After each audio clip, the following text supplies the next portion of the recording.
Pemirsa, ini rencana pemargin pembelajaran tatap muka PTM ring Kabupaten Badung. Sampun kepidap-dapin becik.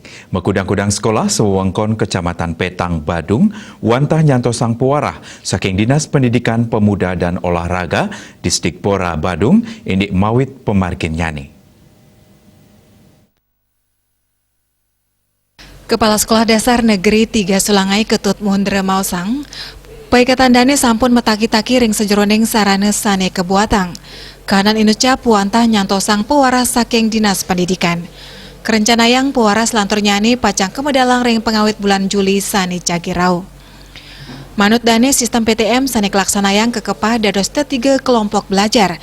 Suang-suang kelompok keijen galah kalidauh antuk nyarengin pemargin belajar mengajar.